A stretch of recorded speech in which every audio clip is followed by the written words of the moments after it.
There are 5 things that veil the meaning of La ilaha illallah. There is no God but God, so we must negate them so that this statement can take hold in our hearts. What are they? First, we must negate the efficacy of the universe.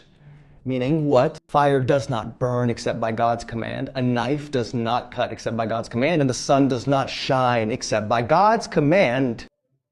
So, we negate the efficacy of the universe. The reality is that it is God Almighty who acts, and these causes are merely vials for the actions of God. Bad. Second, we must negate the 8 beloved things. What are the 8 beloved things? Say, if your fathers, your sons, your brothers, your wives, your kindred, the wealth that you have gained, the commerce in which you fear decline, and the dwellings in which you decline, and the dwellings in which you delight are dearer to you than God and His messenger, and striving hard and fighting in His cause, then wait until God brings about His decision. Brings about His. And God does not guide the disobedient people. The Lord of the worlds called them the disobedient.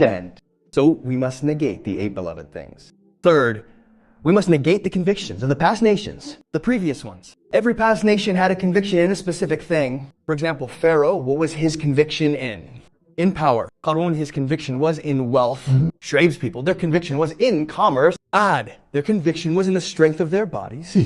So we negate these things. Fourth, we negate the self, nafs itself. Meaning, what is ego? O corrupt construct, you who stand between me and my beloved. Even in our speech, what do you find one saying? When one says I, we say we in our habits. And may God protect us from the word I. Meaning, I do not have any power. Really? There is no power and no strength except through God.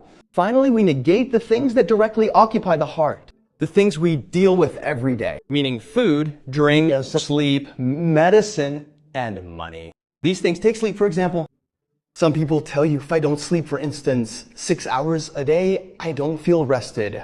Meaning his conviction is in sleep. Well, sometimes you find someone who slept for 2 hours and feels rested. And sometimes you find him having slept all night and he is not rested. Because the truth of the matter is that it is God Almighty who grants rest, not sleep. Sleep is merely a cause. So when we negate these 5 things, God Almighty gives us 4 things in return.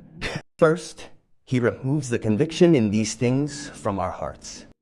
Second, He protects us from worshiping these things. Third, He protects us from the things themselves.